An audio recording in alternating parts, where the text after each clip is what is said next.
അപ്പം വെളുത്തുള്ളി അച്ചാറിന് വേണ്ടിയിട്ട് ഞാൻ എടുക്കുന്ന ഇൻഗ്രീഡിയൻസ് ആദ്യം ഒന്ന് കാണിക്കാം. ആവശ്യത്തിന് വെളുത്തുള്ളി, ഇത് ഒരു കൈക്കണക്കാണ് കേട്ടോ, ഇത് കറക്റ്റ് മെഷർമെൻറ്റ്സ് അങ്ങനെയൊന്നുമില്ല.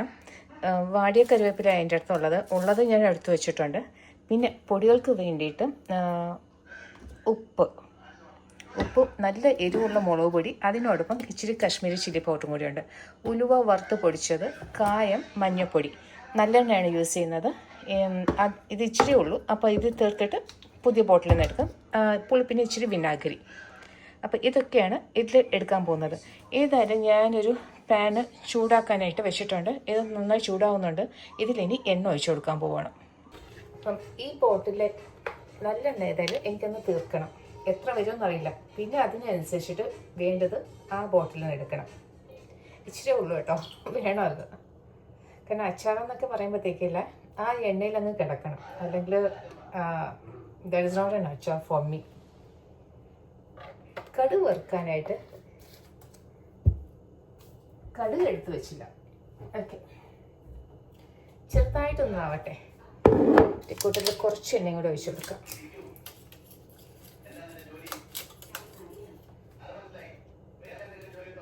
ഒരു പഴയ സിനിമ ഇതിൻ്റെ പിറകെ ഓടുന്നുണ്ട് കേട്ടോ, അപ്പോൾ അതിൻ്റെ വോയിസും ചിലപ്പം കയറി വരും.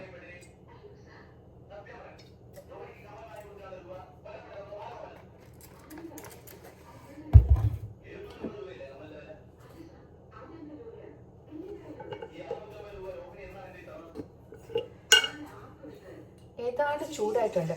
അപ്പം കടുക് ഏതായാലും ഇട്ട് കൊടുത്തു. ഇനി അതൊന്ന് പൊട്ടാൻ വേണ്ടിയിട്ട്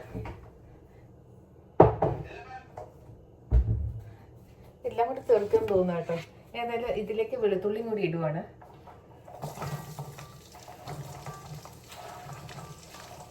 വെളുത്തുള്ളി, ആ കരിവേപ്പും കൂടി. ഇത് ഞാൻ ഉണ്ടാക്കുന്ന രീതിയാണ് കേട്ടോ. വീട്ടിൽ യൂഷ്വലി എൻ്റെ ഇവിടെ ഉണ്ടാക്കുന്ന പാറ്റേണിൽ ഉണ്ടാക്കുക. ഇത് ചെറുതായിട്ടൊന്ന് വാട്ടിയെടുക്കണം. എണ്ണയിൽ മൂപ്പിച്ചെടുക്കാം.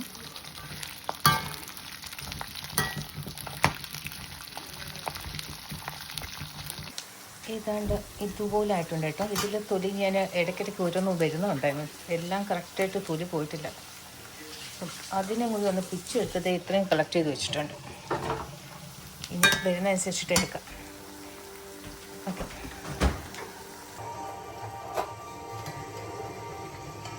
ഇനി പൊടികളും വേണ്ടത് പൊടി ആവശ്യത്തിന് എടുത്തോളണം. നല്ല എരിവ് വേണം. എരിവ് വേണ്ടാന്നുണ്ടെങ്കിൽ അതിനനുസരിച്ചിട്ട്. ഇപ്പോൾ രണ്ടും കൂടി മിക്സ് ചെയ്തായിട്ടാണ് പോകുന്നത്. ഇത് നല്ല എരിവുള്ള മുളക്, അപ്പോൾ അതിൻ്റെ ഒരു 3 സ്പൂണ് എടുക്കുന്നുണ്ട്.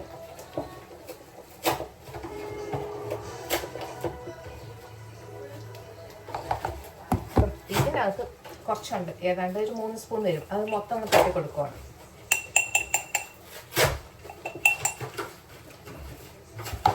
ഓക്കെ, now ഉപ്പ്,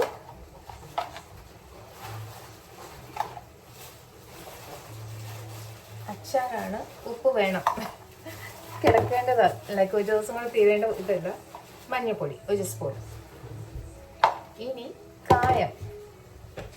കായമില്ലാത്ത അച്ചാറുണ്ടോ എവിടെ?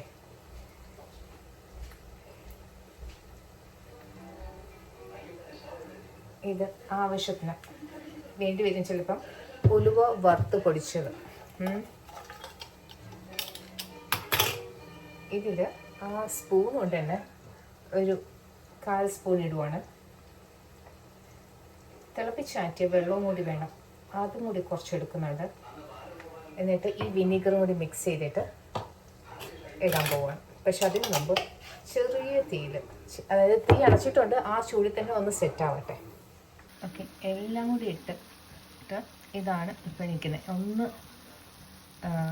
മിക്സ് ചെയ്ത് കൊടുത്തതിന് ശേഷം കുറച്ച് വെള്ളം എടുത്ത് വെച്ചിട്ടുണ്ട്, തിളപ്പിച്ചാറ്റിയത്. ചെറിയ ചൂടുണ്ട്, അതോടുകൂടി വിനീഗറും കൂടി വെച്ചിട്ട് ഒഴിച്ചു കൊടുക്കാൻ പോവുകയാണ്. സോ ചാറിന് വേണ്ടിയിട്ടാണ് കേട്ടോ. ഇല്ലെങ്കിൽ ചാറ് ഒട്ടും വേണ്ടെന്നുണ്ടെങ്കിൽ വിനീഗറും ഇട്ടിട്ട് നിർത്തിയാൽ മതി. പക്ഷേ ചാറുണ്ടെങ്കിൽ എനിക്ക്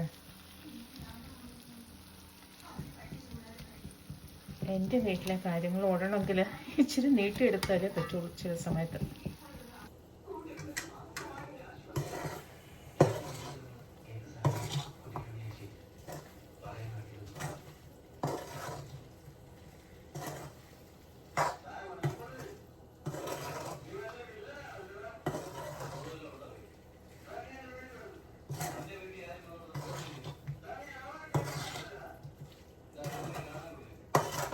എല്ലാം കൂടി നന്നായിട്ടൊന്ന് മിക്സ് ചെയ്ത് കേട്ടോ. മിക്സ് ചെയ്തിട്ട് അതായത് വെള്ളവും വിനീഗറും ഇടുന്ന മുമ്പുള്ളത് കാണിച്ചു തരാം. ഇപ്പം ഇതുപോലെ ഇരിക്കുന്നത്. ഇതിൽ ഉപ്പ് എല്ലാം കറക്റ്റാണോ എന്ന് നോക്കുക. ഉപ്പിച്ചിരി കയറി കിടപ്പുണ്ട്. വിനെഗർ ഇടുമ്പോഴത്തേക്ക് കറക്റ്റാവും. ഇനി തിളപ്പിച്ചാറ്റിയ വെള്ളം ചാറിൻ്റെ നമുക്ക് വീട്ടിലെ ആവശ്യത്തിനനുസരിച്ചിട്ട്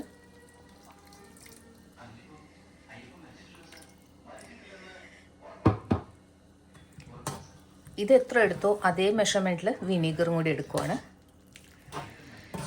ഒന്ന് മിക്സ് ആവട്ടെ ആദ്യം.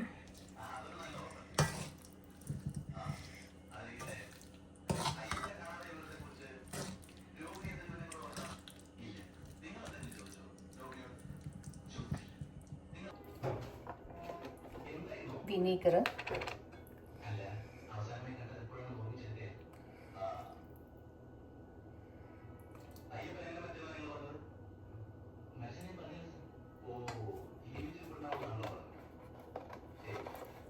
ഇതെല്ലാം കൂടി ഇടുമ്പോൾ അതിൻ്റെ ഒരു വാസന വരുന്നുണ്ട് കേട്ടോ. പൊടികളുടെ ആ മണമൊന്നുമല്ല, അച്ചാറിൻ്റെ ഒരു മണം വരുന്നു. ഓക്കെ, കറക്റ്റായിട്ടൊന്ന് മിക്സ് ചെയ്ത് കൊടുത്തിട്ട്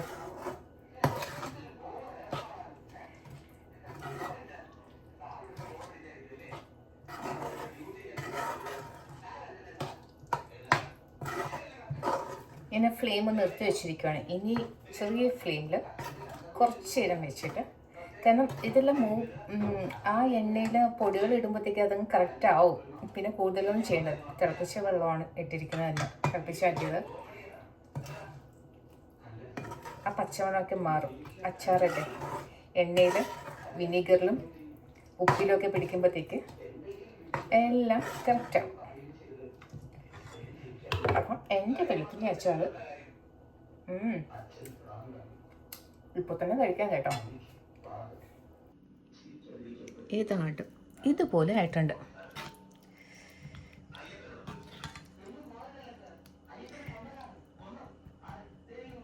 ഇനി വേണമെങ്കിൽ നല്ലെണ്ണ കുറച്ചും കൂടി ഒഴിച്ചു കൊടുക്കാം. വേണമെങ്കിൽ ചെറിയൊരു ഫ്ലെയിമിൽ ഇപ്പോഴും ചെറിയ ചൂടോടെ പോകുന്നുണ്ട്. കുറച്ച് നേരം കൂടി വന്നിരുന്നതിന് ശേഷം പിന്നെ അണച്ചിട്ട് തണുത്തിട്ട് ഒരു പാത്രത്തിലേക്ക് എടുത്തു വയ്ക്കാം. അപ്പം ഇന്നത്തെ എൻ്റെ വെളുത്തുള്ളി അച്ചാർ ഇതാണ്. നാരങ്ങ നീരിന് പകരം വിനീഗറാണ് ഇട്ടത്.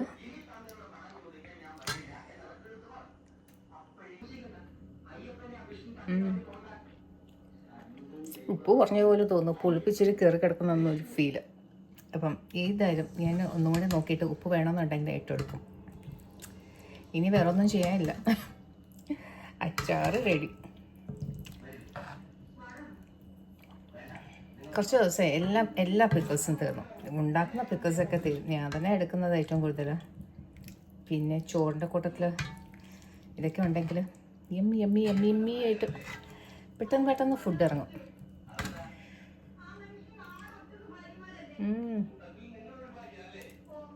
ഞാൻ ഇതിലൊരു ലേശം ഉപ്പും കൂടി ഇടുവാണ്. കാരണം ഉപ്പ് എനിക്ക് ഇച്ചിരി കുറവ് പോലെ ഫീൽ ചെയ്തത് ആ വിനീഗറിൻ്റെ ഇതിൽ.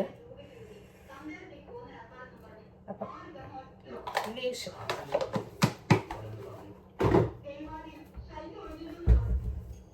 അപ്പം വെളുത്തുള്ളി അച്ചാർ ഏതായാലും റെഡി ആയിട്ടുണ്ട്. ഇതൊക്കെ അണച്ചു കേട്ടോ. കുറച്ച് നേരം ഒന്ന് ചൂടാക്കിയിട്ടേ പിന്നെ ഇത് എണ്ണയ്ക്ക് കണ്ടോ തെളിഞ്ഞു വന്നിരിക്കുന്നത്. ഇനി ഇതിനകത്തൊന്നും ചെയ്യാനില്ല. ഒന്ന് തണുത്തതിന് ശേഷം ഒരു ജാറിൽ എയർ ടൈറ്റ് കണ്ടെയ്നറിലോ എന്തെങ്കിലും സൂക്ഷിച്ച് വെക്കുകയാണെങ്കിൽ കുറച്ച് കാലത്തേക്ക് ഓടും. അത്യാവശ്യത്തിന് അച്ചാർ വേണമെന്നുണ്ടെങ്കിൽ ഇത് മാതിരി ഉണ്ടാക്കിയെടുക്കാം നമുക്ക്. ചാറ് കുറച്ച് നീട്ടി വേണമെന്നുണ്ടെങ്കിൽ അങ്ങനെ എടുക്കാം കേട്ടോ. കുറച്ചും കൂടി വെള്ളം ഒഴിച്ചാൽ മതി. ഞാനിപ്പം വെള്ളം കുറച്ചിട്ട് വിനീഗറും വെള്ളവും രണ്ടും സമമായിട്ട് ഒഴിച്ചിരിക്കുന്നത്. പിന്നെ നല്ലെണ്ണ, എണ്ണയൊക്കെ മേളിൽ തെളിഞ്ഞു വന്നിട്ടുണ്ട്. ഇനി ആവശ്യത്തിന് വേറെ കൂടുതലൊന്നും ഇടാൻ പോയില്ല, നേരത്തെ ഇട്ടത് തന്നെയാണ്. അത് പിടിച്ച് വന്നൊന്ന് കറക്റ്റായപ്പോഴത്തേക്ക് തെളിഞ്ഞു വന്നു തുടങ്ങി. അപ്പം ഇതാണ് എൻ്റെ വെളുത്തുള്ളി അച്ചാർ ഇന്ന് ഞാൻ നിങ്ങൾക്ക് മുമ്പിൽ പ്രസൻറ്റ് ചെയ്യുന്നത്. അപ്പം എൻ്റെ വെളുത്തുള്ളി അച്ചാർ ഇത് ഏതാണ്ട് ഒരു അര കുപ്പി കിട്ടിയിട്ടുണ്ട്.